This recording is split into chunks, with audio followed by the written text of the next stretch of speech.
안녕하세요. 오늘도 사연살롱을 찾아주셔서 감사합니다.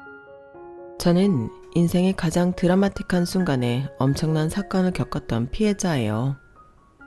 혹시나 오해가 있을까봐 미리 말씀드리자면, 물론 제 이야기는 해피엔딩으로 끝나긴 해요. 하지만 제가 겪었던 일이 보통의 사람들에게는 일어날 리가 없는 너무나 극적인 사건이었다 보니 그 충격과 후유증이 아직 완전히 가시진 않았어요. 그러다 보니 모든 일들이 마무리된 이후에도 저는 한동안 많은 심적 스트레스를 견뎌야만 했죠. 오늘은 평소보다 일이 일찍 끝나 집에서 술을 한 잔 기울이고 있었는데 충동적으로 그간 제가 겪었던 일들을 어딘가 털어놓고 싶다는 생각이 들더군요. 그래서 이렇게 글을 쓰게 되었네요. 마음 같아선 제 이야기를 최대한 많은 분들이, 특히 결혼을 아직 안 한 여자분들에게 들려주고 싶습니다. 자나 깨나 남자들을 조심하라고 말이에요. 2년 전, 전 1년이 조금 넘게 사귀던 예비 신랑과의 결혼을 앞두고 있었습니다. 저는 산부인과에서 일하는 의사인데요. 직업 특성상 일이 워낙 바쁘다 보니 사실 그 나이 되기까지 연애를 많이 못 해본 상황이었어요. 연애로 이어지지 못한 여러 소개팅들과 학창시절에 2번 연애를 해본 게 전부였죠. 원래 저처럼 공부만 열심히 하고 일에만 매진하던 여자들이 시집을 잘 못 간다는 말들이 있잖아요. 제가 딱 그런 케이스였어요. 부모님께는 늘 자랑스러운 딸이자 효녀였는데 나이가 차도록 남자를 못 만난다는 게 딱 하나 있는 흠이었던 거죠. 그러다가 정말 우연한 기회에 만나게 된 게 바로 예비 신랑이었어요. 하루는 여는 때와 똑같이 퇴근을 하던 길이었는데요. 조금 늦은 시간이라 도로에는 차가 많지가 않았던 상황이었어요. 그런데 희한하게 집 근처에서 접촉사고가 생기게 되었죠. 사고가 날 만한 곳이 아니라 저도 당혹스럽긴 했어요.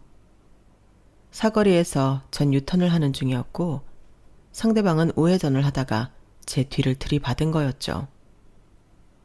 전 사고가 난 적이 처음이라 일단 처음엔 최대한 만만해 보이지 않으려고 전투태세부터 갖추고 차에서 내렸어요. 혹시 몰라 핸드폰도 단단히 챙기고요. 그런데 상대 차량에서 내린 남자는 그런 제가 무안해질 정도로 허리를 90도로 숙여 사과부터 하더군요. 아우, 정말 죄송합니다. 괜찮으세요? 다치신 데는 없습니까? 그건 아직 잘 모르겠네요. 일단 보험사부터 부르시죠. 전 이미 불렀어요. 아, 네, 그러셔야죠. 제가 죄송해요. 집에 급한 일이 있어서 평소보다 속도를 내다가 실수하고 말았네요. 처음엔 어떻게 이런 한적한 도로에서 이런 어처구니 없는 사고를 낼 수 있지 싶었는데 막상 상대방이 깍듯하게 사과하며 사정을 설명하자 그럴 수도 있겠다 싶더라고요. 사람이 살다 보면 누구나 실수를 할 수 있잖아요. 사고 자체가 큰 것도 아니었고 보험사 직원이 온 뒤에도 그 남자가 제 편의를 최대한 맞춰주며 보상도 철저하게 해주니 실수는 했지만 괜찮은 사람이구나 싶었어요. 당장 외상은 없지만 저는 그 남자와 보험사 직원의 권유로 일단 병원을 갔고 며칠이 지나자 목과 어깨 부분이 뻐근하게 올라와 물리치료도 받았습니다. 다행히 치료는 빠른 시일 내에 끝이 났고 금전적인 보상도 전부 마치게 되었어요. 사고와 관련된 모든 일 처리가 전부 끝난 뒤 그 남자는 저에게 다시 연락을 해오더군요. 몸은 괜찮냐며 자기가 식사 대접을 하고 싶다고 했죠.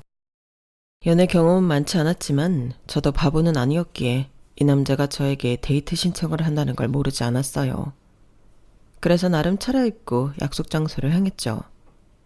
아니나 다를까 예약된 식당은 누가 봐도 전형적으로 남녀가 데이트를 하는 곳이었어요. 그 남자는 긴장할 얼굴로 절 기다리고 있었죠. 그날은 저도 경황이 없어서 제대로 사과를 못 드린 것 같아서요. 이렇게라도 한번 대접을 해드리고 싶었어요. 몸은 좀 괜찮으세요? 그땐 정말 죄송했습니다. 이제 정말 괜찮아요. 병원에서도 통증이 없으면 그만와도 괜찮다고 했고요. 사람이 살다 보면 그런 실수도 할 수 있죠. 전 정말 괜찮아요. 교통사고라는 게 당시엔 잘 몰라도 시간이 지날수록 여기저기가 아파온대요.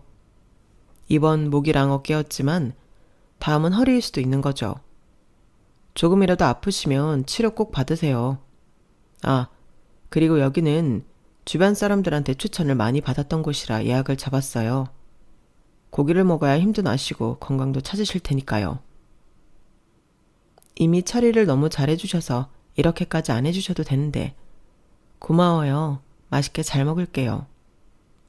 저 사실 이미 눈치채셨을지도 모르겠지만 그날 보고 그쪽한테 관심이 생겼어요. 차 들이받은 인간이 이런 말하는 게 웃기고 염치없긴 하지만 마음 같아선 그날 바로 식사 약속을 잡고 싶었는데 혹시나 비용 처리 안 해주려고 꼼수 부리는 것처럼 비춰질까봐 다 끝날 때까지 기다렸습니다. 오해 없으시길 바래요. 저 좀 이상한가요? 아니에요. 이상할 게 뭐가 있나요? 오히려 좋게 봐주셨다니 고마운데요. 이렇게 근사한 곳에 데려와 주시니 기분도 좋고요. 저희 두 사람은 화기애애한 분위기 속에서 많은 대화를 나눴어요. 그 남자의 이야기를 들어보니 제가 생각했던 것보다도 더 괜찮은 사람이었더군요. 그 사람은 스타트업 회사를 3년째 운영 중인 사람이었는데 7평짜리 오피스텔에 살며 집과 사무실만 다닌다고 했어요.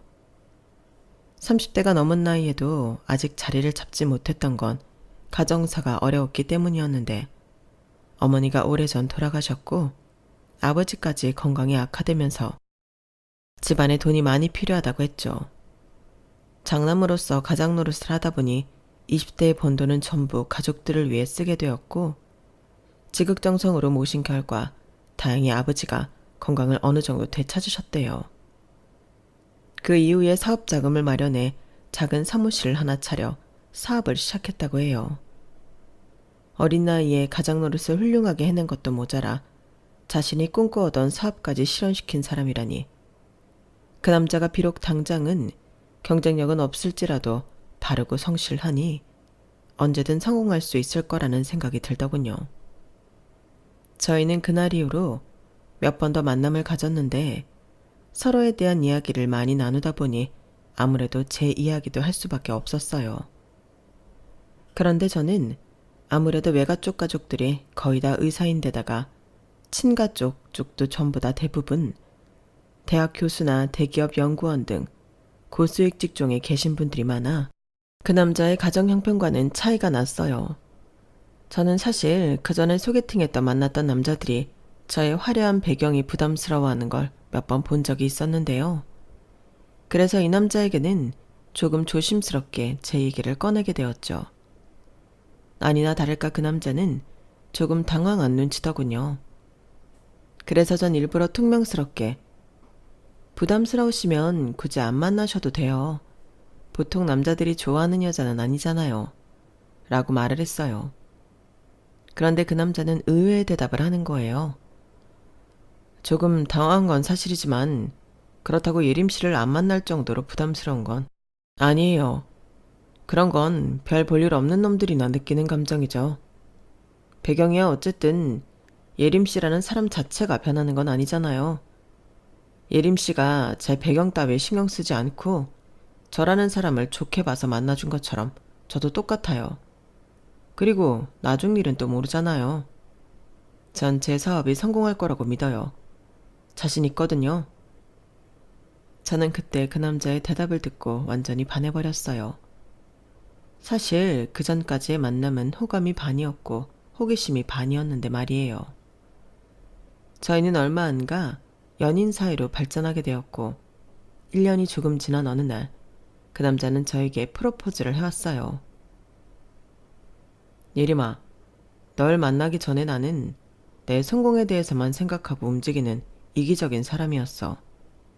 하지만 자기 자신보다 주변 사람들을 더 위해주는 널 만나고 너한테 많은 것을 배우면서 내면까지 꽉 찬 사람이 된 것 같아. 나는 너를 만나고 나서 비로소 제대로 된 어른이 될 수 있었어. 그런 너와 평생을 함께하고 싶어. 널 위해서라면 남은 한평생을 바칠 수 있어. 나랑 결혼해 줄래? 좋아. 결혼하자. TV 같은 데서 프로포즈를 할 때 왜 그렇게 사람들이 우는지 사실 그 전에 저는 볼 때마다 도저히 이해할 수가 없었는데요. 막상 제가 그런 상황에 처하게 되니 저도 모르게 눈물이 차오르더라고요. 정말 이 사람이 제 사람이구나 싶으면서도 형언하기 어려운 감동이 밀려왔어요. 제가 눈물을 흘리는 걸 보고 예비 신랑도 눈가가 빨개졌죠. 저희는 그렇게 눈물로 결혼을 약속했고 행복하게 결혼식을 준비하기 시작했답니다. 결혼을 약속하게 된 사람이 생겼다고 집안에 말씀드렸더니 저희 가족은 다들 축하해 주셨어요. 예비 신랑이 실제로 인사를 드리러 오자 모두가 형편은 어려워도 바르고 건실한 친구라며 남편감을 잘 골랐다고 저한테 칭찬을 아끼지 않으셨죠. 그렇게 예비 신랑은 저희 집 사람들에게 좋은 인상을 남기게 되었고 약 열흘쯤 뒤에는 제가 예비 신랑의 가족을 만나러 갔어요. 예비 신랑의 가족들은 경기도 외곽 지역, 수도권 치고는 놀랍도록 외진 곳에 살고 있었죠. 예비 시아버지가 사시는 곳은 딱 봐도 90년대에 지어진 듯한 낡은 빌라였어요. 예비 신랑은 민망한 듯이 휠체어를 타는 예비 시아버지를 위해 턱이 없는 1층 집을 구하려다 보니 이렇게 됐다며 열심히 설명했지만 저는 오히려 한창 집안 사정이 안 좋았을 때 이런 곳이라도 구한 예비 신랑이 대단하다는 생각이 들었어요. 막상 집안 내부도 굉장히 깔끔했고 20평짜리 작은 집이었지만 거의 새 집처럼 관리가 되어 있었죠. 그리고 예비 시아버지와 예비 시누이가 절 정말 반갑게 맞아주었답니다. 아이고 어서 와요. 언니 오시느라 힘들었죠? 여기가 좀 서울이랑은 멀어서. 안녕하세요 아버님 아가씨. 처음 뵙겠습니다. 백예림이라고 해요. 오는데 하나도 안 힘들었어요. 오히려 동네가 조용하고 좋던데요. 우리 며느리들 아가씨 왔네. 아이고 참 참하다. 어서 들어오려무나. 네 감사합니다. 해외에 산다던 예비 시누이는 앞으로 가족이 될 저와 인사를 나누기 위해서 한국으로 들어온 거라고 했어요. 남편의 일 때문에 결혼식 날엔 오지 못할 것 같아 일부러 무리하면서까지 그날 왔다고 하더군요. 저는 두 사람한테 소소하게 준비한 선물을 건넸고 두 사람은 정말 좋아해 주었어요. 덕분에 분위기가 한층 더 좋아져 내심 안심할 수 있었네요. 저희는 소소한 식사를 함께하면서 많은 대화를 나눴어요. 우리 오빠가 정말 고생 많이 했어요. 저희 아빠 병원비도 오빠가 다 대줬고 저 시집갈 때도 오빠가 정말 많이 도와줬거든요. 저만 해외에서 남편이랑 살고 오빠가 밑바닥부터 다시 사업 시작한다 그래서 정말 마음이 안 좋았는데 이렇게 좋은 언니 만나서 너무 다행이에요. 저희 오빠 정말 잘 부탁해요. 이 사람이 그렇게 책임감도 뛰어나고 가정적이더라고요. 자기 일도 정말 성실하게 하고요. 제가 오히려 이렇게 좋은 사람 만나서 너무 다행이에요. 저야말로 잘 부탁해요, 아가씨. 말까지 정말 예쁘게 하는구나. 사실 우리 딸이야 그렇다 쳐도 요즘 젊은 아가씨가 이렇게 몸이 불편한 시아버지가 있다는 걸 알고도 결혼을 결심하기가 쉽지 않았을 텐데 내가 몸이 이래서 변변찮게라도 도움을 줄 수도 없으니 말이야. 그런데 이렇게 천사 같은 며느리가 생기다니 내가 이젠 죽어도 여한이 없어. 아버님 무슨 그런 말씀을 하세요. 계속 건강하게 지내시면서 손주들까지 보셔야죠. 그치? 갑자기 제가 이세 계획을 얘기해서인가 예비 신랑은 당황한 표정으로 뭐 그렇지 라며 말을 흐렸어요. 예비 신랑의 그런 반응을 저는 크게 신경 쓰지 않고 예비 시아버지께 이런 제안을 드렸어요. 아버님, 그러지 마시고 한번 저희 병원으로 오셔서 검진을 받아보시는 게 어때요? 지금 다니는 병원도 물론 훌륭한 병원이겠지만 저희 병원에서는 제가 오며 가며 봐드릴 수도 있으니까요. 치료비는 다 제가 부담할 테니 걱정하지 마시고요. 병원?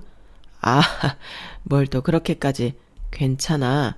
지금 다니고 있는 병원도 워낙 친절하고 좋아서 딱 마음에 들어. 마음만 받겠네. 하.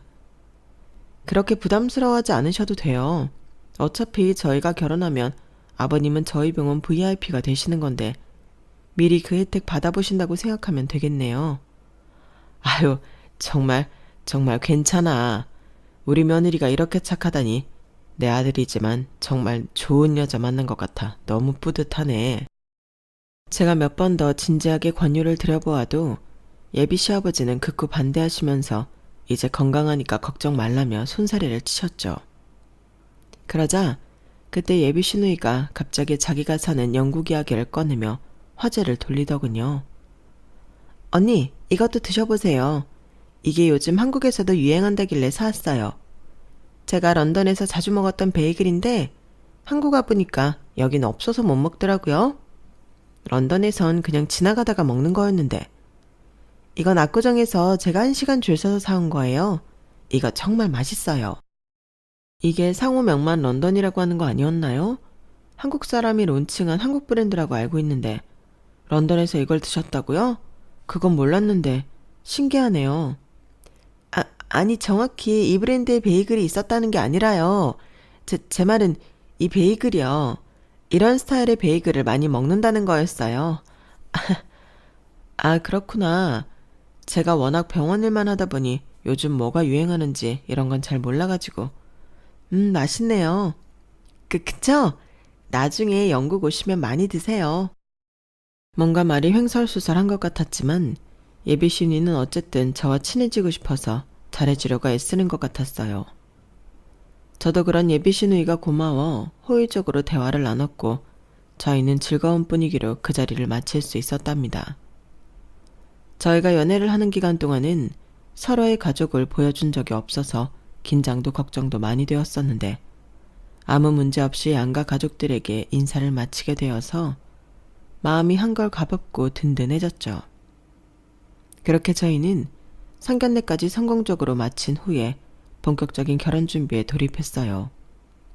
다른 커플들은 결혼을 준비하면서 그렇게 싸운다던데 저희는 오히려 서로 관계가 더 돈독해져 갔죠.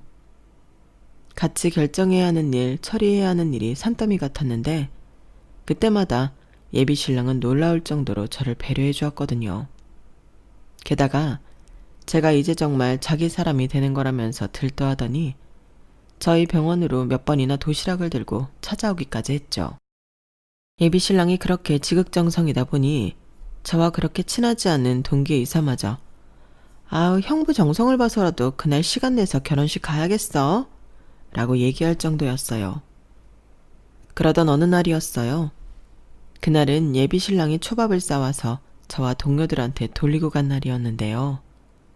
검진이 예약되어 있던 제 환자 중 한 분이 예약 시간이 한참 지난 후인데 제 사무실 문을 두드리는 거예요. 그 앞에 간호사가 난처한 표정으로 서 있는 것을 보고 저는 괜찮다고 환자분께 들어오시라고 했죠.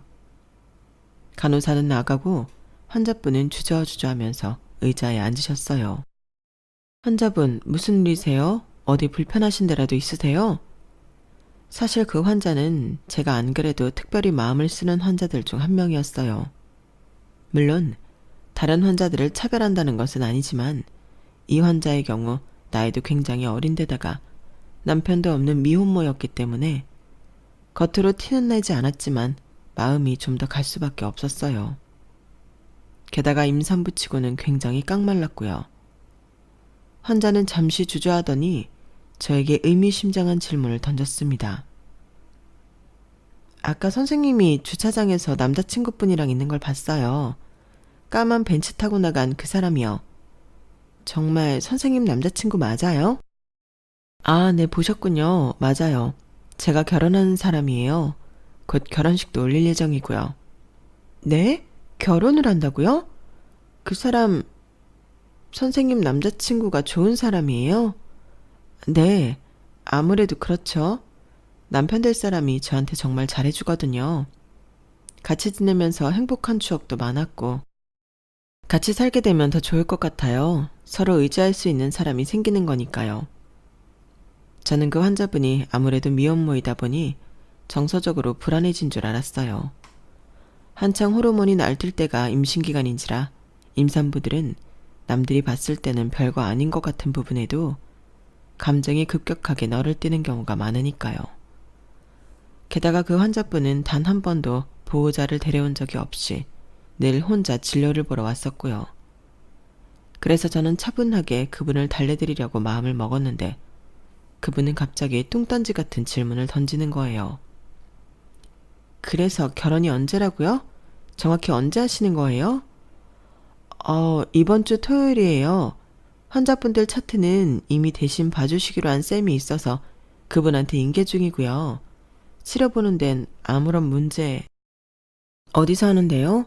엄청 비싼 곳인가요? 막 강남에 있는 으리으리한데? 강남까지는 아니고요. 서울이긴 해요. 그렇게 으리으리한지는 모르겠지만요.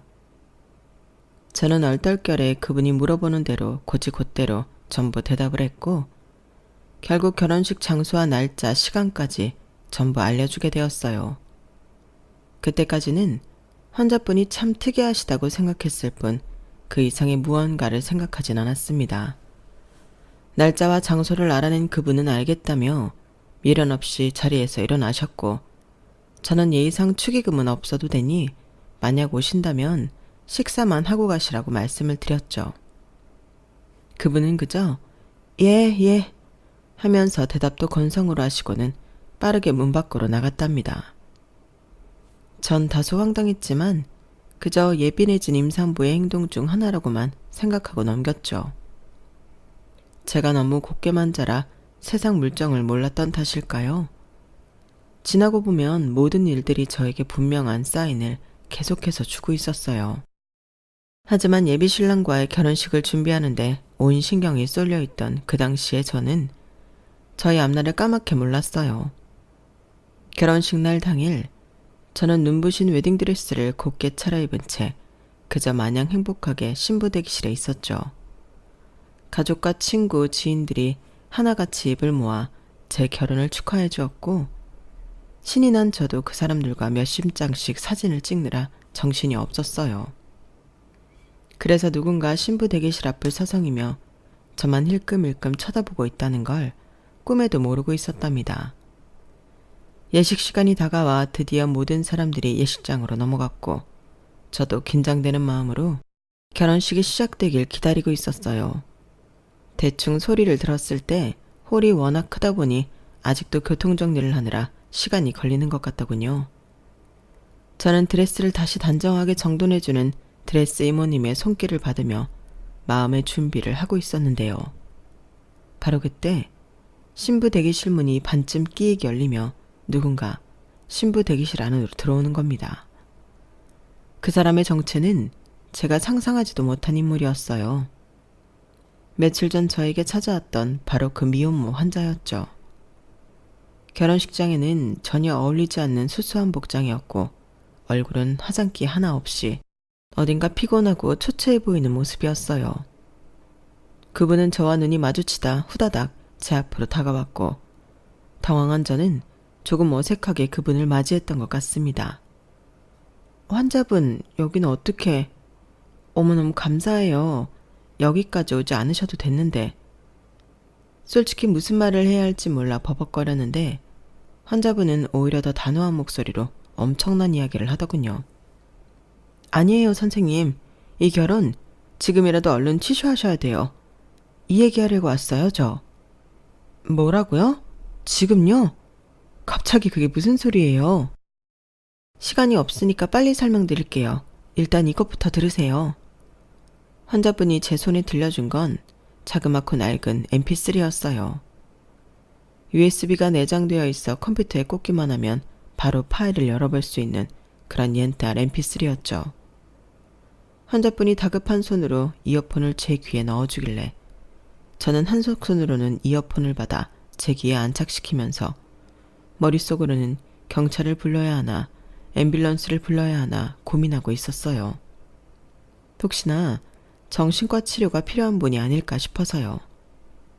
하지만 바로 그 다음 순간 제 귓가에 들려오는 낯익은 두 사람의 목소리에 집중할 수밖에 없었죠. 오빠, 왜 이렇게 연락이 안 돼? 그동안 무슨 일 있었어? 내가 할 말 있다고 했잖아. 그래. 아니, 나 얼마 전에 새로 일구했다고 한 거 있었잖아. 새로 시작하는 일이라 당연히 바쁘지. 그런 말 한 적 없어. 나한테 그런 말이라도 해주지. 그것도 모르고 자꾸 집에 왜 안 들어오나 했잖아. 오빠 생활비 다 떨어졌을 타이밍인데. 야, 내가 네가 주는 그 푼돈으로만 생활하는 줄 아냐? 남자가 바깥일에서 바쁘면 그런가 보다 할 것이지. 왜 이렇게 귀찮게 굴어? 나 임신했어. 저는 깜짝 놀라서 이어폰을 반사적으로 귀에서 빼냈어요. 제가 익히 아는 목소리였지만 말투가 너무나 달라서 마치 딴 사람 같았거든요. 하지만 아무리 부정하고 싶어도 그 목소리는 예비 신랑의 목소리가 분명했어요. 저는 떨리는 목소리로 환자분께 물어봤어요. 이게 대체 뭐죠? 저랑 남자친구가 통화한 내용이죠. 지금 선생님이 결혼하려고 하는 저 남자 강수찬이요. 제 애 아빠가 바로 저 인간이에요. 이 통화를 끝으로 제 전화는 하나도 안 받고 집으로 찾아가도 이미 이사가고 없었어요. 뭔가 착오가 있으셨던 건 아닌가요? 이 사람은 저랑 1년 넘게 만나고 결혼한 거예요. 그동안 집은 늘 똑같았고요. 저랑은 4년 전부터 만났어요. 처음엔 자기가 무슨 사업을 한다고 하더니 전부 사기였고 그냥 저 혼자 사는 집에 빈대 붙어서 먹고 자는 문제를 해결하려는 인간이었죠. 처음엔 그래도 사랑하니까 제가 감당해줘야 한다고 생각했어요. 그런데 점점 이거 해야 한다 저거 필요하다 하면서 제 수입의 반 이상을 가져가더라고요. 그러더니 제가 임신하기 몇 개월 전부터 절 버릴 준비를 한 거예요. 아마 그쪽을 만난 거겠죠.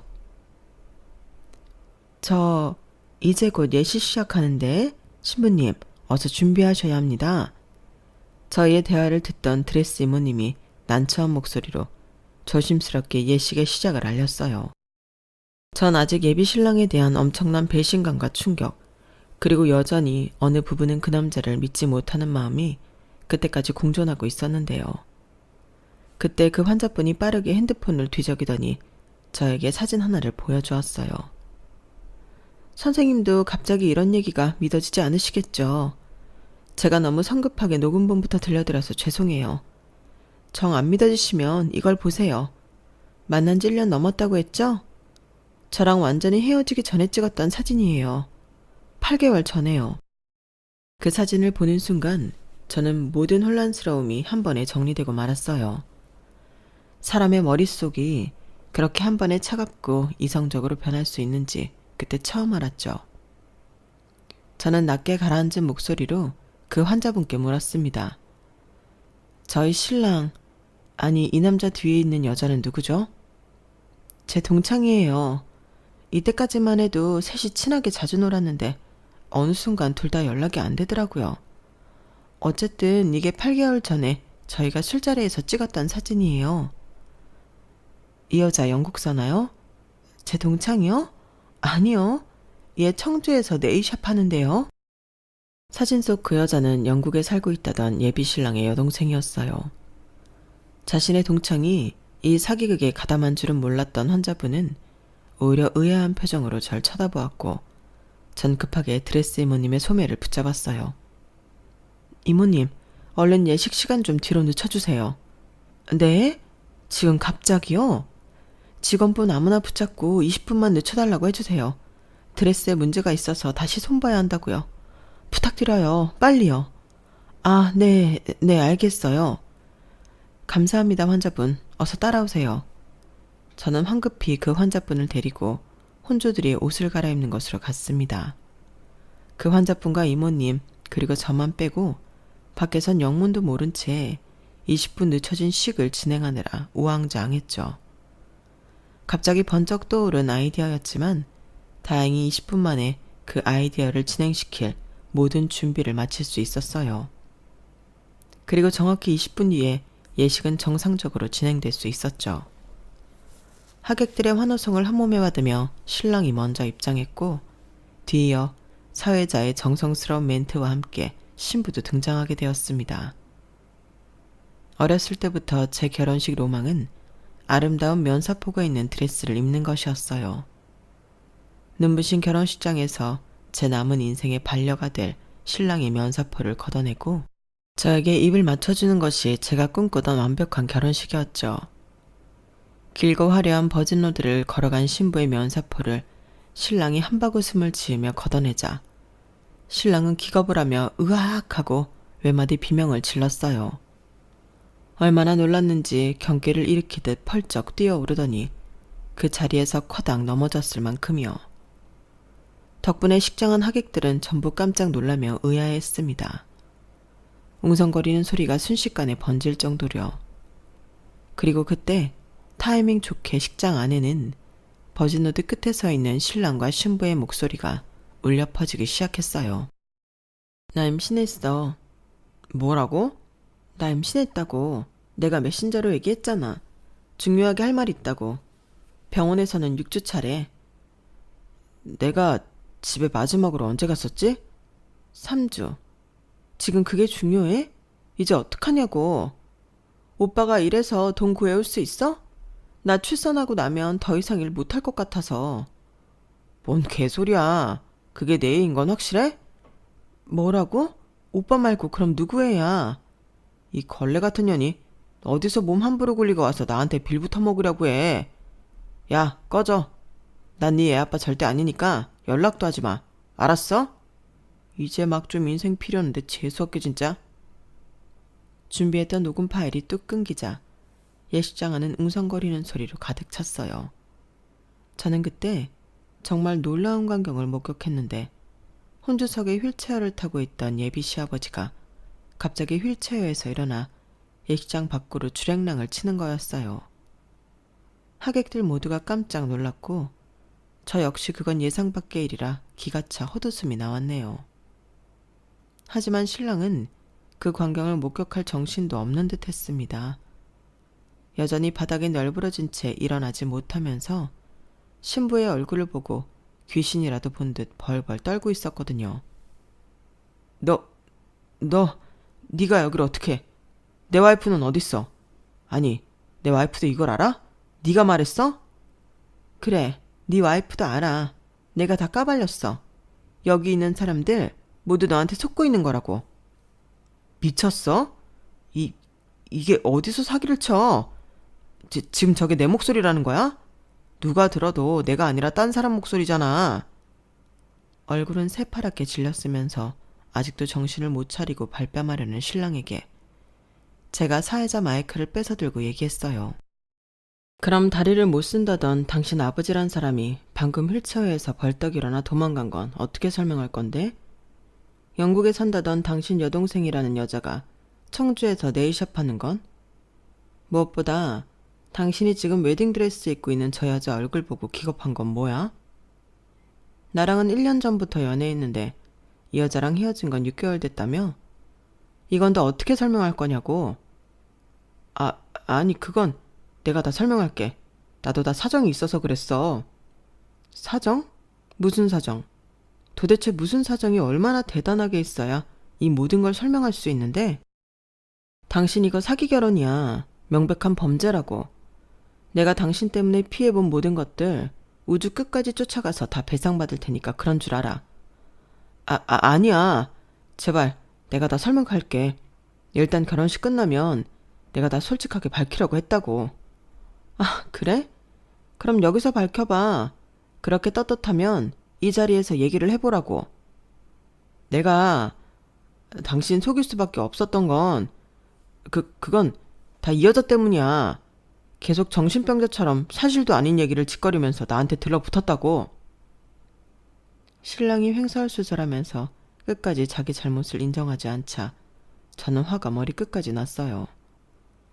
저는 당장 마이크를 내려놓고 씩씩대며 신랑 앞으로 걸어갔는데 웨딩드레스를 입고 있던 환자분이 더 빨랐습니다. 환자분은 온 힘을 다해 신랑의 뺨을 내리쳤고 그 충격으로 신랑이 비틀거리자 그대로 신랑을 발로 뻥 쳐버렸어요. 결국 신랑은 중심을 잃은 채 버진로드 밑으로 우당탕하고 떨어지고 말았죠. 버둥거리면서 일어나 곧바로 환자를 노려보며 다가오려고 했는데 바로 그 타이밍에 예식장에 있던 보안 직원들이 달려와 그 사람을 제압했답니다. 그 남자 쪽 하객들은 아수라장이 된 틈을 타 전부 주랭랑을 쳤고 남은 저희 쪽 하객들은 그 남자에게 달려들어 머리 끄댕이를 잡고 멱살을 잡아서 환자분과 저와 멀리 떨어뜨려 놓았어요. 보안 직원에게 양팔이 붙잡혀 있던 그 남자는 하객들의 매타작을 저항도 못하고 전부 받아 꼴이 엉망이 되었죠. 그 사이 저희 부모님이 저와 환자분을 데리고 얼른 예식장을 빠져나왔어요. 아빠는 예식장 안에 소란을 잠재우러 다시 들어가셨고 엄마와 제가 환자분이 옷을 갈아입는 걸 도와드린 후 최대한 빠르게 그 건물을 빠져나왔답니다. 모든 일이 끝나고 나니 저도 제가 무슨 정신으로 이 모든 소동을 만들었는지 모르겠더군요. 단 하나 확실한 건 환자분의 억울함을 제대로 풀고 동시에 그 못된 사기꾼 놈을 제대로 혼내주는 것엔 성공했다는 거였어요. 제가 원했던 것도 바로 그거였고요. 충동적으로 일을 저지르고 나니 부모님 하객분들도 많았을 텐데 부모님을 너무 배려하지 못했다는 생각이 들어 죄송스럽더라고요. 몇 시간 뒤 아빠가 집에 도착하셨을 때 저는 낮은 목소리로 하객들 전부 있는 곳에서 결혼식을 망쳐서 죄송하다고 사과를 드렸어요. 아빠, 죄송해요. 아까는 저도 너무 화가 나서 아빠랑 엄마 마음은 생각지도 못하고 일을 저질러 버렸어요. 괜찮다. 그런 놈이랑 결혼을 올리지 않은 게 더 다행이지 뭐. 혼인신고 전에 진실을 알게 된 게 조상님이 도우신 격이야. 하마터면 내 딸을 그런 쌍스러운 놈한테 뺏길 뻔했구나. 그렇게 말씀해 주셔서 감사해요. 여자다 보니 이분 사정에 너무 이입이 돼서. 이분이 제가 진료 받으리고 있던 환자분이거든요. 아, 그래? 몸도 성치 않으실 텐데 오늘은 여기서 쉬고 가세요. 그리고 앞으로 그놈한테 제대로 된 보상을 받을 수 있게 저희가 물심양면으로 도울 테니 비용 같은 건 걱정 말고 소송 준비해요. 감히 내 딸과 우리 집안을 우습게 만든 놈을 내가 가만히 둘 수는 없지. 감사합니다, 어르신. 정말 감사합니다. 환자분은 눈물을 글썩이며 저희 아빠한테 연신 고개를 숙이며 감사 인사를 전했죠.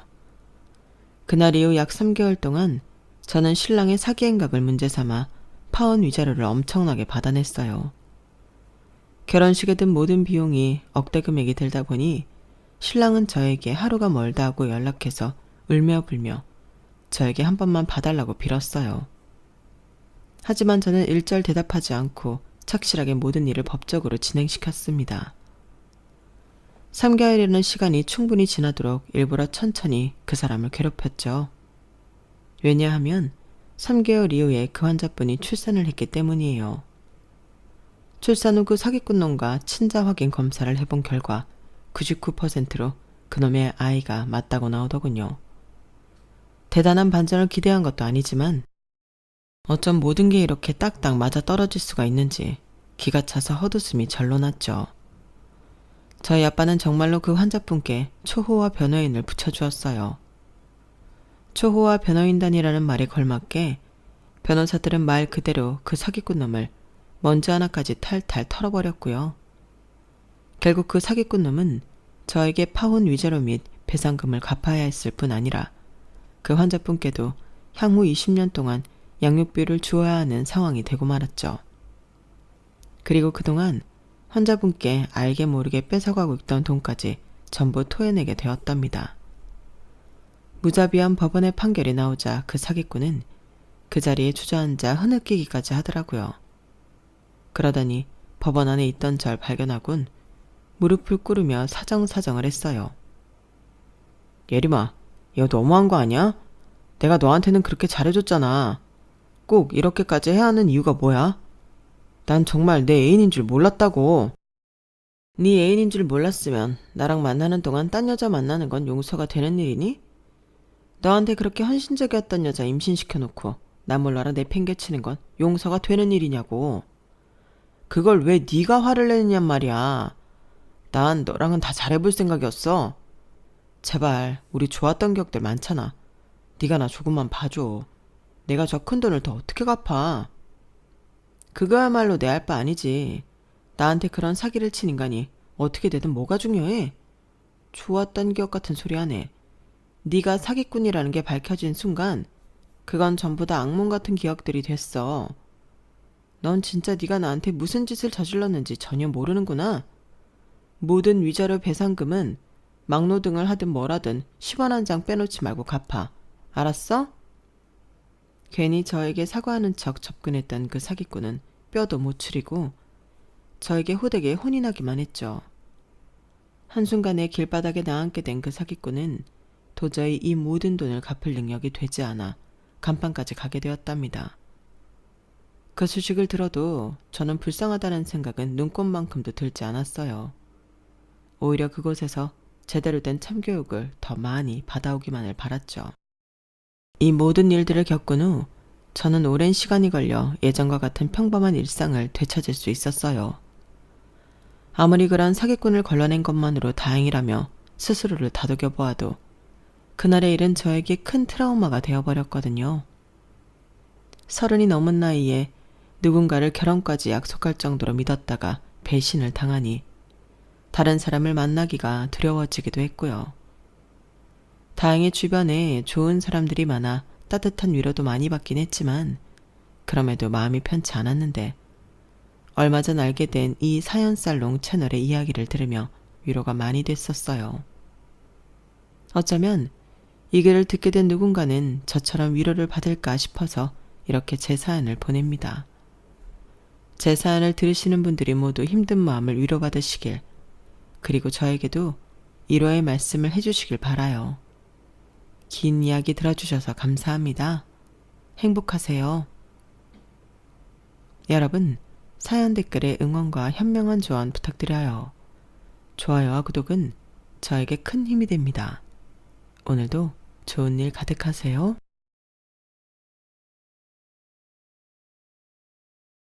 안녕하세요.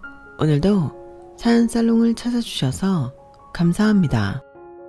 저는 시댁에서 한을 품었다가 저의 선행으로 인한 인연으로 시원하게 복수를 한 30대 여성입니다. 저는 2년 전 합의 이혼을 통해 시댁과 결별을 했는데요. 하지만 그렇다고 속이 시원하진 않았어요. 오히려 제겐 억울함과 한이 있었죠.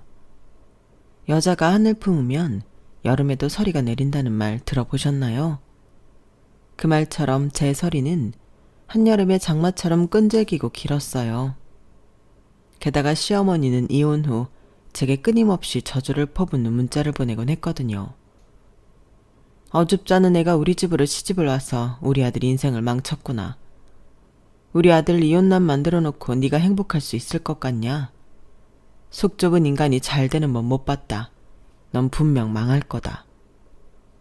저는 가뜩이나 제가 이혼을 했다는 것에 저 스스로 큰 실망을 했는데 시어머니가 이런 식으로 나오니 화병이 날 것 같았어요. 한입 골수라는 말처럼 원한이 뼈에 사무쳤죠. 하지만 앞서 말씀드린 것처럼 제 선행이 저를 살렸어요.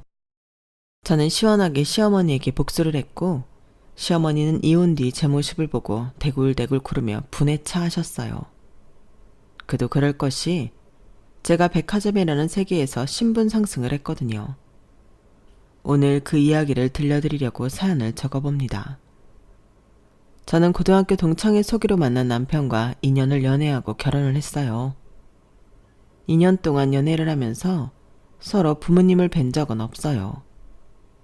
저희 부모님은 다른 지역에 사셔서 그랬고 시댁은 저희 동네에서 2분 거리로 가까웠는데 남편이 굳이 만나게끔 하지 않았어요.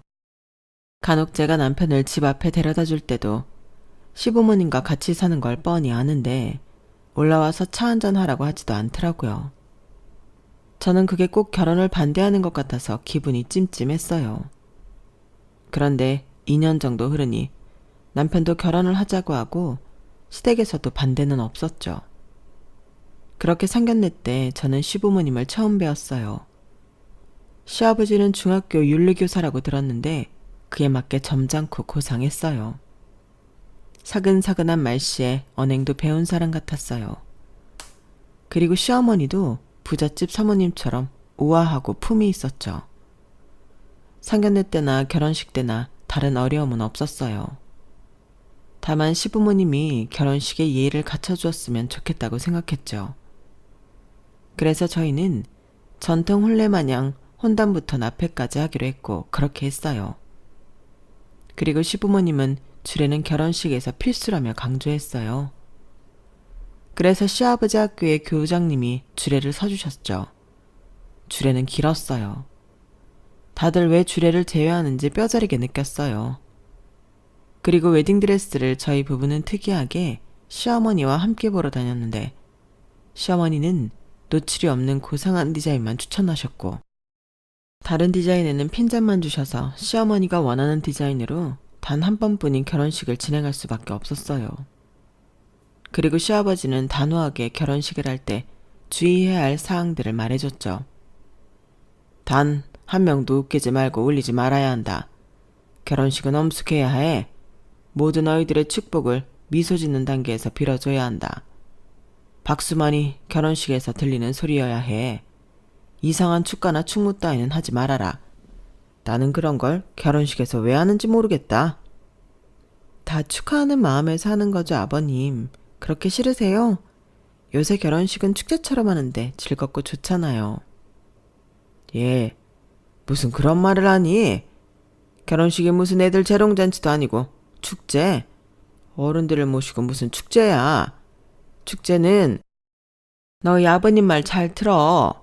너는 어른이 말하는데 말대꾸는 너희 아버님이 말한 거 명확하게 빼고 패백은 꼭 해야 한다. 요새 패백을 다 빼거나 간소하게 하는데 그래서는 안 돼. 다 의미가 있는 거야.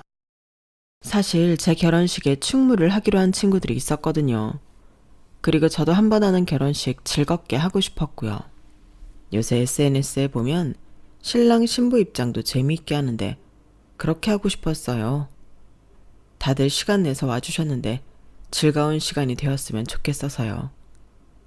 그런데 시부모님이 그렇게 강력하게 말하니 저도 남편도 어쩔 도리 없이 친구들에게 미안하다고 말하며 거절했어요.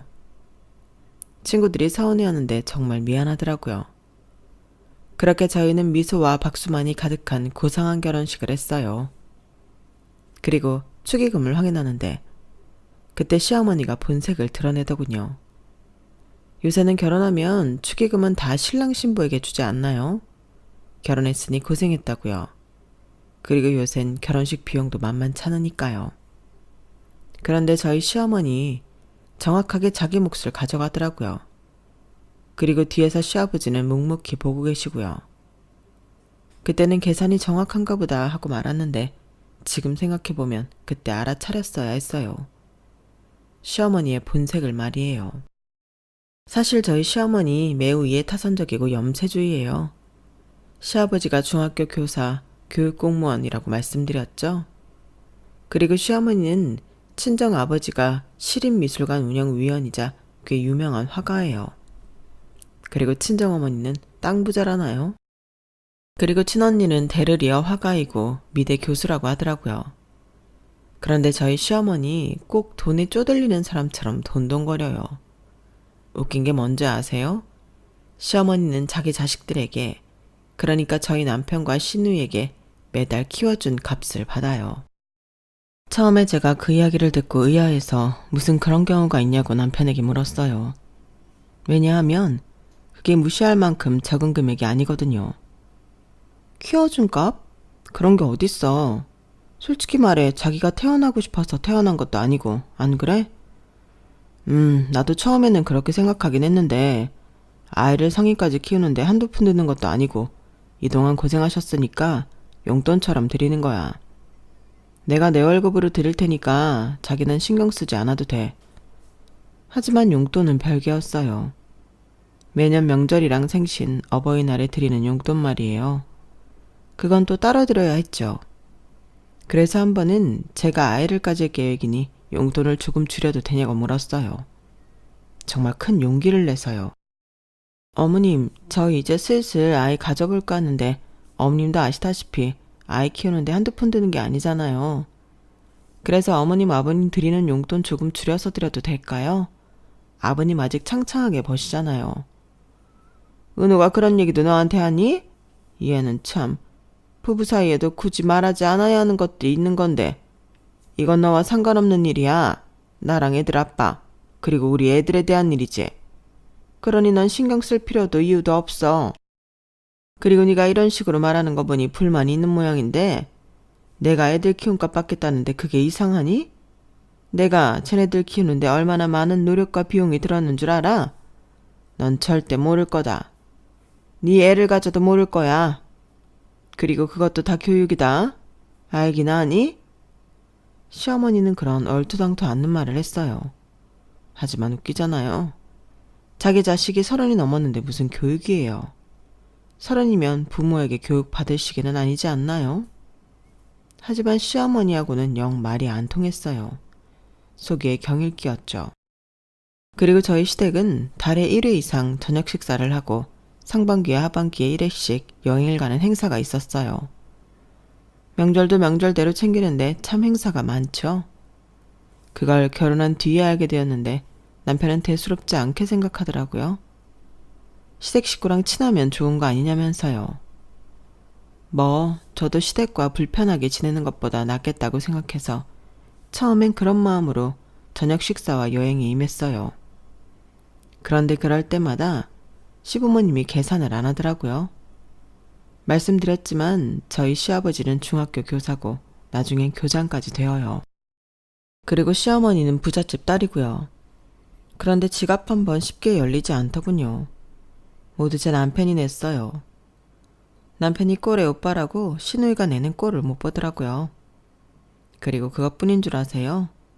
시어머니는 가끔 학교 사모님들과 티타임을 즐겼어요. 그런데 그럴 때면 꼭 저에게 전화를 하세요. 제가 퇴근할 때를 귀신같이 아시고 전화를 하죠. 네, 어머님, 오늘 모임 재미있으셨어요? 아, 아직 하고 있다. 너 퇴근했니? 퇴근했으면 이쪽으로 와라. 네가 일하는 백화점 근처에 있어. 그 전화를 받고 가면 시어머니가 상석에 앉아있고 테이블을 둘러 사모님들이 앉아있어요. 그리고 거기에 가면 저는 인사를 하고 다음엔 뭘 하는 줄 아세요? 아직 계산하지 않은 커피값을 계산해요. 시어머니는 지독하게 제가 내지 않을 수 없게 만들어요. 내 하나뿐인 며느리가 그대들을 위해 커피를 사러 귀한 걸음을 해줬어. 어쩜 이렇게 심성이 고운지. 내 사람들을 모두 자기 사람이라고 생각하는 애라니까? 그대들도 이런 며느리를 봐야 하는데 우리 봄이 너무 고마워. 어머, 오늘 또 왔어요? 정말 시어머니가 아니라 엄마처럼 챙기네. 난 아들도 없는데 부러워서 어쩌나? 배 아파서 커피 한 잔 더 마셔야겠네. 그래도 되죠? 그렇게 산 커피가 몇십 잔인지 모르겠어요. 정말 눈뜨고 코 베인 것 같다니까요. 그리고 더 환장할 노릇은 시어머니가 돌아오는 길에 사모님들 욕을 기가 막히게 한다는 거예요. 정말 귀가 다 아파요. 제가 시어머니가 염세주의자라고 했죠? 시어머니는 모든 것들을 부정적으로 봐요. 사모님들도 예외가 아니죠. 오늘 미정 씨는 명품 가방을 메고 왔더라. 너도 봤지? 그게 보기에는 안 그런데 1,000만 원짜리라대? 참 웃겨.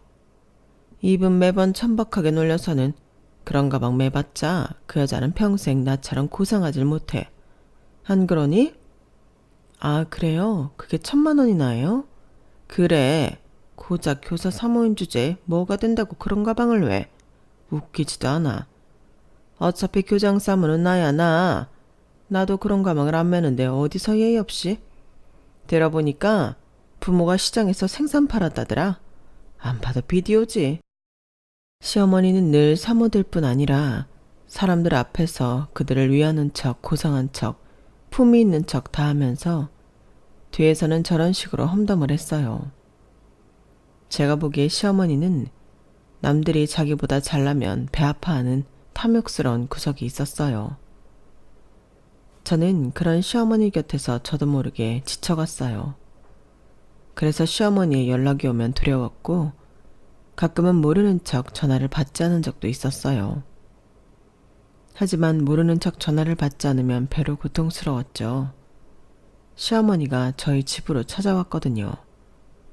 찾아와서 원래 같으면 집에 돌아오면서 할 이야기를 배로 늘려서 저에게 했죠. 그뿐만 아니라 그때는 집안일 참견부터 시작해서 냉장고를 열어보기도 하고 여기저기 청소를 제대로 했나 보기도 했어요. 그러니 전화를 받는 게 나았죠. 그러면 적어도 시어머니를 집에 내려다 주면 끝나는 일이니까요. 그러다 언제 한번 시어머니가 제게 명품 백을 사달라고 했어요. 엊그제는 미정씨가 사들고 오더니 오늘은 은희씨가 800만원짜리 가방을 사온 거 있지? 다들 가방에 관심이 많으신 모양이에요. 저는 누가 사줘도 못 들 것 같은데. 누가 사주면 매 못 들어? 들지? 너 거짓말 좀 하지 말아라. 아무튼 나는 그런 가방이 없잖니. 너도 알잖아. 그래서 말인데 나도 그런 가방을 한번 사볼까 해. 아주 그 여자들 코를 납작하게 만들어줘야지. 네? 어머님, 그런 가방은 사치스러운 거라고 하셨잖아요. 사치스러운 행색이라고. 품위 없이 돈 자랑이 나는 거라고 하셨잖아요. 맞아. 근데 그건 몸에 맞지도 않는 여자들이 매니까 그런 거고. 난 명품이잖니? 내가 그 중에서 제일 명품인데 내가 그런 것들보다 수준 낮은 가방을 매서 되겠어? 그러니까 내일 가방 좀 보러 가자. 너희 매장에. 넌 좀 싸게 살 수 있잖니? 네? 그래봤자 1년에 한 번 고작 40%예요. 40%가 큰 것 같아도 재해보면 그래도 비싸요. 괜찮으시겠어요? 괜찮은지 아닌지는 너한테 물어봐야지. 괜찮겠니? 수중에 돈은 좀 있지? 시어머니는 뻔뻔하게 저에게 명품백을 사달라고 했어요. 사실 제가 오랫동안 백화점 명품 매장에서 근무했거든요. 하지만 제가 명품 매장에 근무하면서도 한 번도 명품 가방을 사본 적이 없어요. 그렇게 매일 만지고 보는데 말이에요. 욕심이 없냐고요? 아니요. 어떻게 여자가 그런 좋은 브랜드 가방을 보고 욕심이 안 생기겠어요. 당연히 욕심이 생기죠. 하지만 왠지 모르게 제 분수에 안 맞는다는 생각을 했고 직원가 할인을 받아도 받은 것 같지 않은 가격에 늘 망설였을 뿐이에요. 어머님, 그건 좀 어려워요. 직원가 할인 받는다고 해도 50만원짜리가 있지도 않고요. 비싼 건 비싼 거예요. 어머님이 명품의 가치는 인품에서 나온다고 했잖아요. 어머님 인품이 충분히 명품인데 굳이 그런 상품이 필요하겠어요? 다들 명품 자랑하는 거 어머님 말대로 한심한 것 같아요. 다들 속이 텅텅 비어서 그런 거 가지고 자랑질하는 거라니까요. 예, 내가 이 말까지는 안 하려고 했는데 그 여자들 다 며느리가 사준 거야. 며느리가 같이 가서 샀다더라. 시어머니는 남의 며느리까지 들먹이면서 명품 백을 사달라고 했고 계속 실랑이를 하다가 집에 도착했어요. 그리고 남편에게도 그날 일을 이야기한 모양이더라고요. 남편이 와서 카드를 주는 거예요. 내가 카드 줄 테니까 당신이 사주는 척하고 사줘. 어머니가 당신한테 뭐 해달라고 한 적은 이제껏 없었잖아. 그런데 해달라고 하는 거 보면 많이 부러웠던 모양인데 그리고 당신도 어머니한테 뭐 해준 적 없는 것도 사실이고. 뭐? 내가 뭘 해준 적이 없어. 내가 일일이 모임하는 데 가서 계산하고 어른들 비위 맞추고 그런 건 뭐 쉬운 줄 알아? 그리고 당신이 매번 어머니한테 드리는 키워준 값 내가 이해하고 있잖아. 그런데 내가 여기서 뭘 더 해야 해? 당신은 왜 말을 또 그렇게 해? 내가 그런 말을 한 게 아니잖아. 뭐 선물하고 그런 적 없다는 말이지. 며느리는 무조건 선물이라는 걸 해야 해? 명품 가방을 당연히 사줘야 하냐고. 그럼 말 나온 김에 이제 키워준 값 그거 보내드리지 마. 내가 그것 때문에 당신이 점점 생활비 덜 주는 거 모르는 줄 알아? 저번 달보다 이번 달은 무려 10만 원이나 적게 줬다고. 적어도 어머님 수발 들은 비용까지. 뭐? 수발? 당신 말 다 했어? 그렇게 저희 부부는 대판 싸우고 한동안 말조차 섞지 않았어요. 그러다 남편이 먼저 사과하면서 관계를 회복했죠. 남편은 자기가 말이 심했던 것 같다며 저에게 사과했어요. 그래서 저도 같은 이유로 사과했죠. 그리고 남편은 시어머니가 사모님들끼리 모임하는 날 저를 부르지 않도록 하겠다는 약속을 했어요. 그리고 자기 부모님에게 드는 비용은 자기가 다 알아서 할 것이고 생활비에는 문제가 없게 하겠다고 말했죠. 물론 제가 바라는 건 그게 아니었어요. 경제적으로 남편이 시부모님께 완전히 독립하기를 바랐죠. 하지만 넘어진 사람이 바로 일어서면 되나요? 저는 남편에게 시간이 필요할 것 같다고 생각했어요. 그래서 차근차근 지켜보기로 했어요. 그런데 남편의 말과는 다르게 시어머니가 사모님 모임에 저를 여전히 부르더라고요. 계산도 하게 하고요. 생색내는 것도 여전했어요. 그래서 제가 남편에게 어떻게 된 것이냐고 물었어요. 나한테도 시간이 필요하듯이 어머니한테도 시간이 필요하지 않겠어? 금방 어떻게 하자고 하면 괜히 반감 만들 거고, 안 그래? 당신이 그렇게 말했잖아. 하지만 어머니는 달라진 게 전혀 없던걸. 내가 계산하도록 두는 것도, 그거 가지고 생색내는 것도 차도가 없는데 내가 달라진다는 걸 어떻게 믿어? 차도가 꼭 있어야 해? 당신이 너무 성급한 것 아니야? 나도 그렇게 바뀌어야 하는 거야? 지금 당신 군대 조교 같아. 시간을 준다며. 너무 빡빡하잖아, 당신. 뭐? 군대 조교? 군대 조교. 안 하면 불침번이라도 세우려고? 그래. 이건 무슨 가족이 아니라 군대 같잖아. 가족끼리 이래도 돼? 나 그렇게 말하지 않아도 사실 당신이 우리 엄마 가방 하나 안 사준 거 서운해. 자기는 직원가로 충분히 살 수 있잖아. 그런데 째째하게 정말. 째째하다고? 우리 급여 그렇게 많은 편 아니야.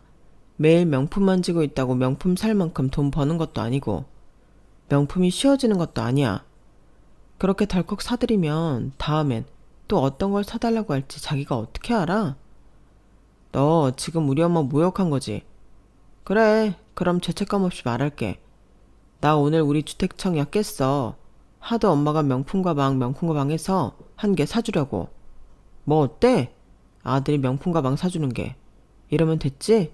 당신이 아니면 된 거지? 뭐? 주택청약을 깨? 그래, 어쩐지 돈이 안 빠져나가더라.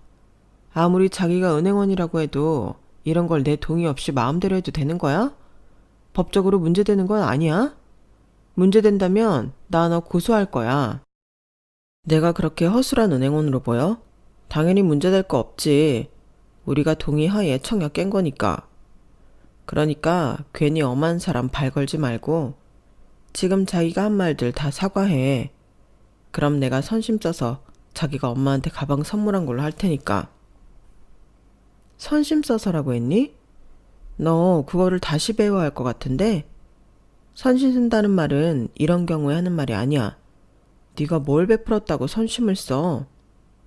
내 돈으로 가방 산 걸 네 선물이라고 퉁치는 거니까 선심이 맞지. 그 청약에 내 돈은 없니? 대체 왜 이렇게까지 막 나오는 거야? 아니, 남은 돈은 다시 통장에 넣을 거야. 안 건들 거라고. 그리고 청약이야 다시 들면 되는데 왜 그래? 그러게, 애초에 당신이 우리 엄마한테 가방 사줬으면 됐잖아. 너 우리 엄마한테 800만 원 하는 명품 가방 사줄 수 있어? 지금 당장 말해봐. 벌써부터 눈빛이 흔들리지? 지금 네가 느끼는 마음이 내 마음이야. 너무 솔직해서 민망하지? 아니, 네가 우리 엄마한테도 그렇게 했으면 아무 말 안 해. 그런데 너무 내로남불이잖아. 너희 엄마한텐 내가 명품백 사줘야 하고 네가 우리 엄마한테 하는 짓은 대체 뭐지?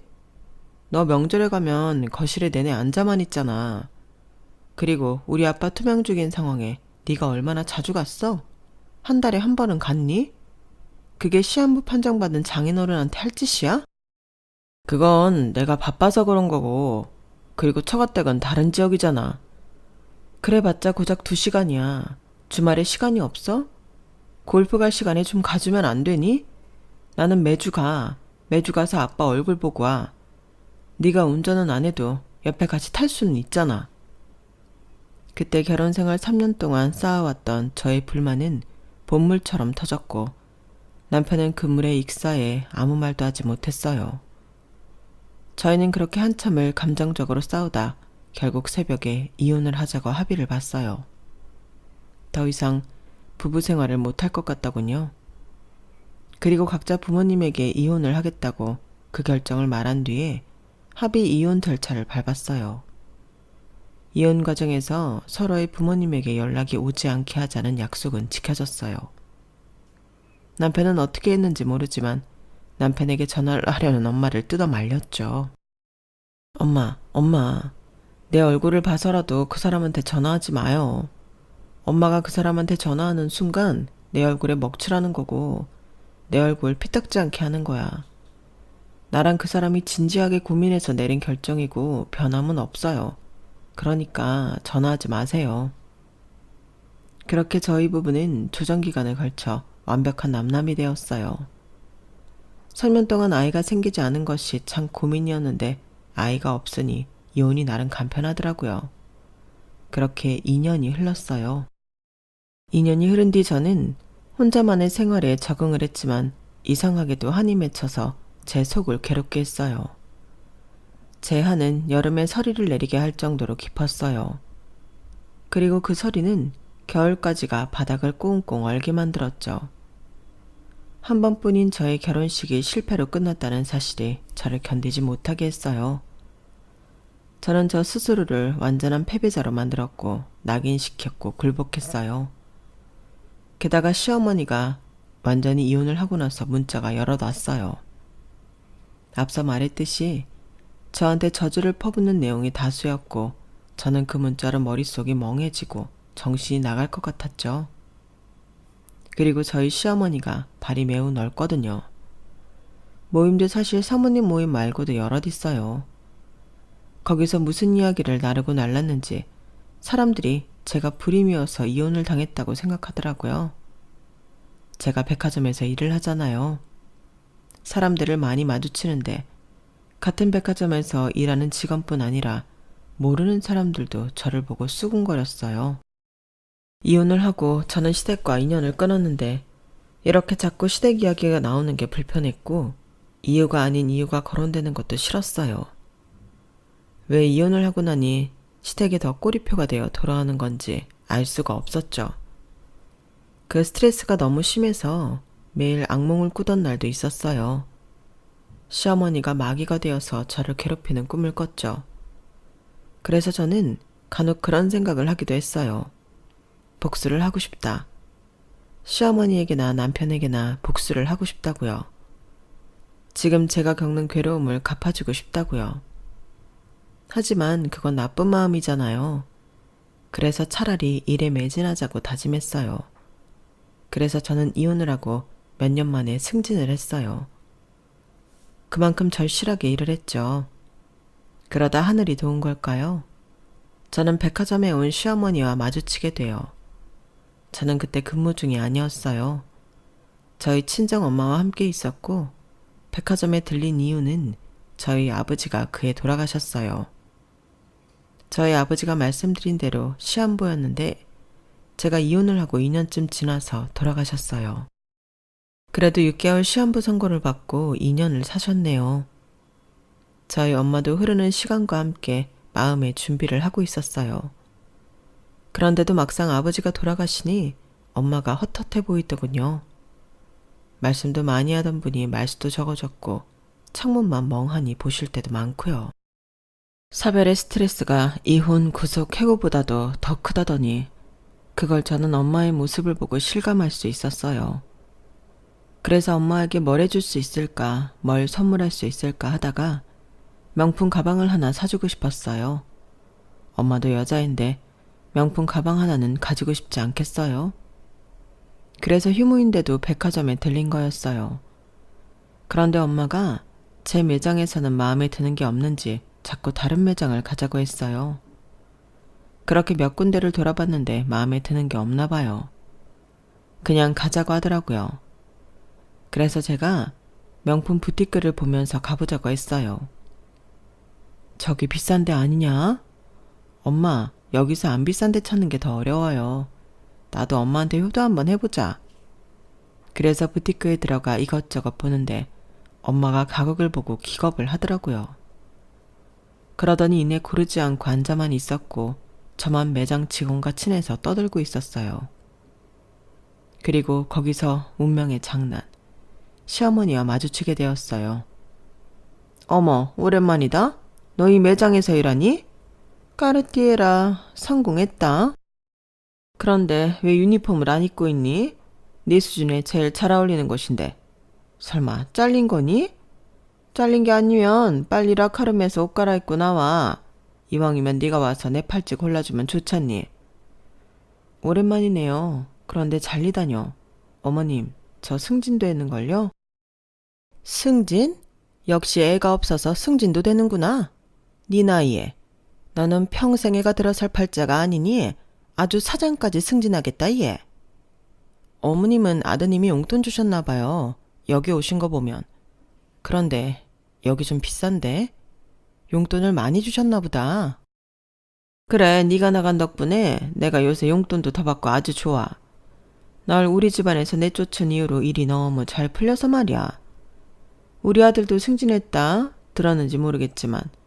그리고 우리 딸은 영국으로 갔어. 걔가 외국계 회사에 있었잖니? 본사로 들어갔어. 아, 그러세요? 그런데 왜 저한테 자꾸 문자 보내세요? 그것도 악의적인 저주 문자요. 제가 그 집안에서 나간 게 그렇게 좋으시면서 왜 그러실까? 꼭 부디 다시 돌아와 달라는 것처럼? 그리고 저는 그대가 아드님 승진한 거 궁금하지 않아요. 그리고 어머니, 그 생각은 안 해보셨어요? 아가씨가 어머니한테서 도망간 거라고요. 유학 가면 어머니한테 돈 안 붙여도 어머니가 못 쫓아오니까. 안 그래요? 제가 그렇게 말하자 시어머니가 저에게 손가락질하면서 화를 내더군요. 그리고 저에게 손찌검을 하려고 하는데 지나가던 백화점 지점장님이 제게 오더니 90도로 인사를 했어요. 그리고 저와 이야기를 하던 친한 직원이 저를 VVIP실로 안내했죠. 아마 저를 도와주고 싶어서 그랬던 모양이에요. 하지만 도와주고 싶어도 VVIP실에는 아무나 들어갈 수가 없죠. 사실 저 약 1년 전부터 VVIP실에 들어갈 수 있거든요. 하지만 명품을 사고 그런 성격이 아니어서 굳이 들어가 보진 않았어요. 애초에 쉬는 날엔 백화점에 안 와요. 그걸 친한 직원도 아는데 시어머니가 보고 있기도 하고 게다가 저에게 손찌검을 하려고 하니 VVIP실로 안내를 하더라고요. 친한 직원이 밖을 살피며 저와 엄마를 안심시켰어요. 지금 조용히 있어봐. 경비 아저씨들 오고 있어. 와, 장난 아니게 소리 지른다. 들리지? 끌려가고 있어 지금. 그리고 밖에서 시어머니의 난리치는 목소리가 들렸어요. 이거 놔. 내가 누군 줄 알고? 이거 안 놔? 당장 방금 들어간 애 잡아와. 나 말고 걔를 잡아오라고. 내가 지금 당장 걔한테 들어야 할 말이 있다고. 그러니까 빨리 내가 아니라 저 여자를 잡아오란 말이야. 그리고 시어머니는 백화점 밖으로 쫓겨났어요. 목소리가 서서히 들리지 않더라고요. 기차와 통을 삶아 먹었나? 노인네가 기운도 좋다. 너도 다 들었지? 고마워. 이렇게 하는 방법은 생각하지 못했는데 처세술 좋다. 일하면 그렇지 뭐. 너도 그렇잖아. 너희 전 시어머니 무섭다. 어떻게 시어머니를 두고 살았어? 그냥 어쩌다 보니 그랬지. 그래도 벗어났잖아. 그게 중요한 거 아니겠어? 벗어나긴. 너 아직도 소문에 괴로워하는 거 내가 모를 줄 알아? 정말 저 놓친 애도 웃겨. 어디 함부로 그런 말을 해. 그리고 요즘 시대에 불임이어도 함부로 말하면 안 돼. 그건 그렇지. 조심해야 하는 문제지. 그래도 덕분에 고마워. 잘 넘어갔어. 네 덕분에 이 매장 VVIP실에도 다 와보고. 우리 사이에 무슨. 그런데 너 이제껏 VVIP면서 한 번도 여기 안 들어와 봤어? 야, 남들은 하고 싶어도 못하는 VVIP인데 너무한다. 남들이 들으면 배 아파할걸? 그나저나 너 언제까지 일할 거야? 이제 안 해도 되잖아. 결혼 날짜 잡았다고 하지 않았어? 이혼을 한 지 얼마나 됐다고 결혼 날짜라니 의아하신가요?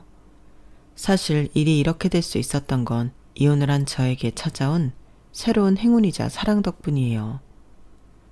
저는 오는 8월 퇴직을 앞두고 있어요. 그리고 그때부터 결혼 준비를 시작해 내년 5월에 결혼식을 올려요. 인생의 결혼식은 한 번뿐인 줄 알았는데 제가 두 번째 결혼식을 준비하고 있네요. 일이 어떻게 된 건지 궁금하시죠? 때는 이혼을 하고 반년 뒤 백화점이에요. 저는 근무를 하고 있었어요. 그때 한창 일에 매진해야겠다고 생각해서 열심히 근무 중이었죠. 그런데 제 퇴근 30분 전에 백화점에서 소동이 벌어져요. 어떤 할머니가 양말에 문신이 가득한 남자의 지갑을 그의 주머니에서 뺏은 거예요.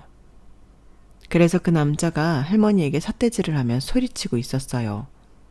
그런데 다른 직원에게 들으니 저희 매장 빼고 전부 다 들어가서 물건을 만지려고 하고 작은 소품을 주머니에 넣고 그랬다고 하더라고요. 그리고 지나가는 사람들에게 괜히 시비를 걸고요. 네가 내 돈 훔쳤지 우리 집엔 왜 찾아온 거냐 이런 식의 말도 안 되는 말을 했대요. 그래서 직원들이 미친 할머니니 경찰에 신고하자고 하더라고요. 그런데 딱 보니 치매에 걸린 할머니 같았어요. 그리고 저에겐 할머니 발목에 있는 발찌가 보였어요. 그래서 저는 사람들을 헤집고 할머니에게 갔어요. 그리고 일단 경찰에 연락하지 말라고 했어요. 할머니 다리에 치매 안심 발찌가 있다고 사람들에게 알렸죠. 아무리 그래도 경찰에 신고하는 게 빠르죠. 간편하기도 하고요. 그리고 이 할머니가 제 발로 나온 게 아니라 내쫓긴 거면 일이 복잡해져요. 어디서 보호하고 있을 건가요? 경찰에 신고하는 게 맞아요. 그래도 일단 발찌에 적힌 번호로 연락을 드려야 하지 않겠어요? 보호자가 경찰에게까지 가는 걸 원하지 않을 수도 있잖아요. 그래서 발찌가 있는 거 아니에요? 그런데 저렇게 경계하고 있는데 발목에 발찌를 어떻게 확인할 건데요? 안전요원의 말이 맞긴 했어요. 할머니는 잔뜩 몸을 웅크려 아이스크림을 먹으며 사람들을 경계하고 있었거든요. 일단 제가 대화를 안심시킬게요. 그리고 발찌의 번호 확인한 다음에 보호자에게 전화드릴게요. 무슨 일 생겨도 전 책임 못 집니다. 괜찮아요. 그래도 할머니인데 무슨 일이 있겠어요. 무슨 일이 생기면 만일 발찌가 안심 발찌가 아니면 제가 보안팀에 연락드리거나 경찰에 직접 신고할게요. 지금 할머니께서 너무 불안하시고 경계가 심한 상태라 급하게 이동하는 것도 어려울 것 같아요. 그래서 퇴근을 한 저와 할머니는 백화점 내 카페에 앉아 아이스크림을 한참 먹었어요. 할머니는 아이스크림이 녹아 액체가 될 때까지 드셨어요. 그리고 할머니는 숟가락을 내려놓으시더니 천진난만하게 발을 대롱대롱 흔들었죠. 발을 대롱대롱 흔들면서 노래를 불렀어요. 엄마가 섬그늘에 굴 따러 가면 이런 노래를 부르기도 하고 나비야 나비야 이런 노래를 부르기도 했어요. 그러면서 맑은 눈으로 저를 보더니 집에 가자고 하더군요. 할머니, 집이 어딘지 기억나요? 그건 주영이 네가 알지. 내가 웃지 않어. 할머니, 전 주영이 아니에요. 주영이는 누구예요? 손주? 아니면 아들, 딸? 손녀. 너는 네가 손녀인지 손자인지 딸인지 아들인지도 모르냐? 젊은 애가 왜 그럴까? 공부를 너무 많이 해서 그러냐? 아직도 네 애미가 공부를 많이 시키든?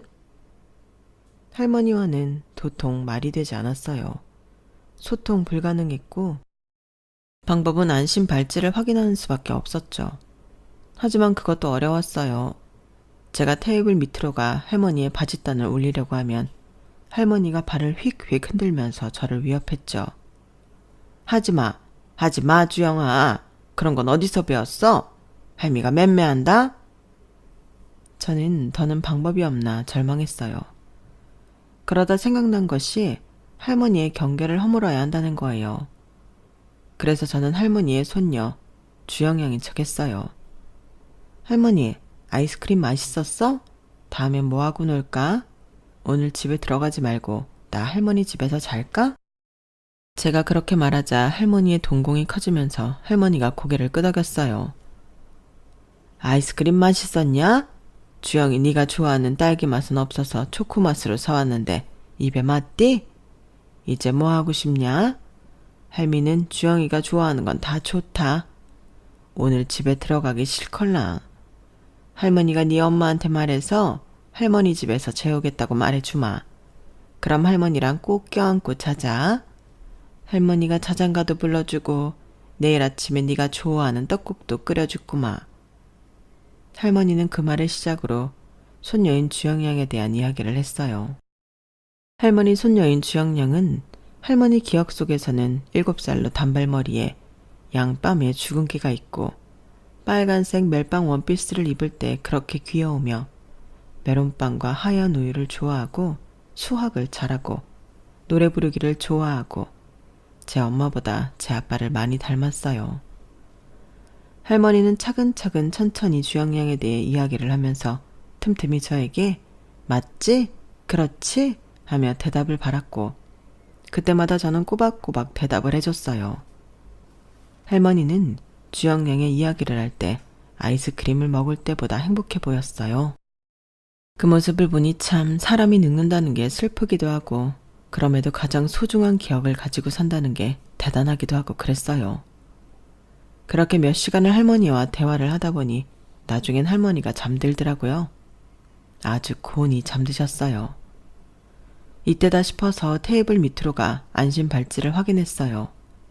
다행히 번호가 적혀 있더라고요. 저는 적혀 있는 번호로 전화를 했어요. 처음엔 통화음이 가다가 음성 사서음으로 연결된다는 안내음이 흘렀어요. 두 번째도 그랬고요. 그러니까 불안하더라고요.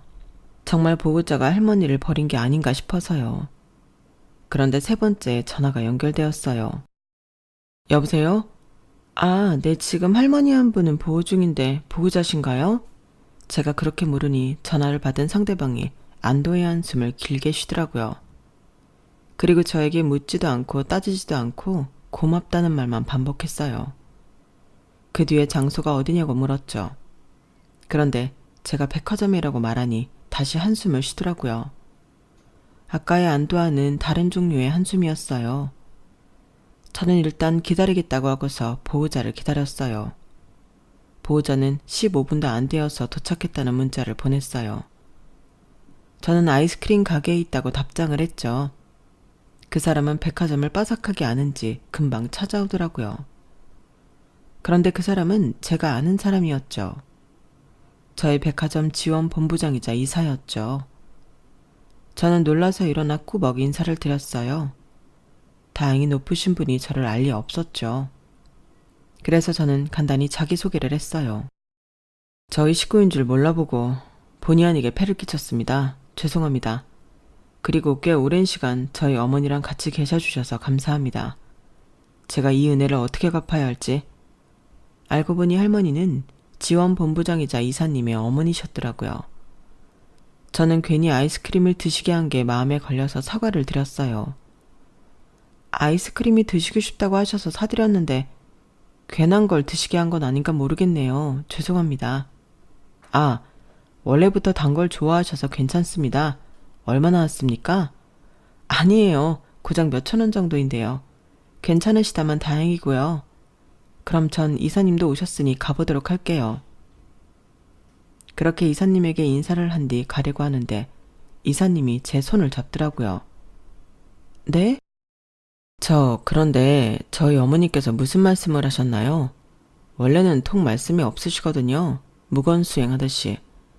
주무시는 시간 제외하면 모든 시간엔 창문 밖만 보세요. 그런데 여기까지 오신 거 보면 무슨 말씀을 하셨을 것 같아서. 그래서 저는 손녀인 주영양에 대해 이야기를 했다고 말했어요.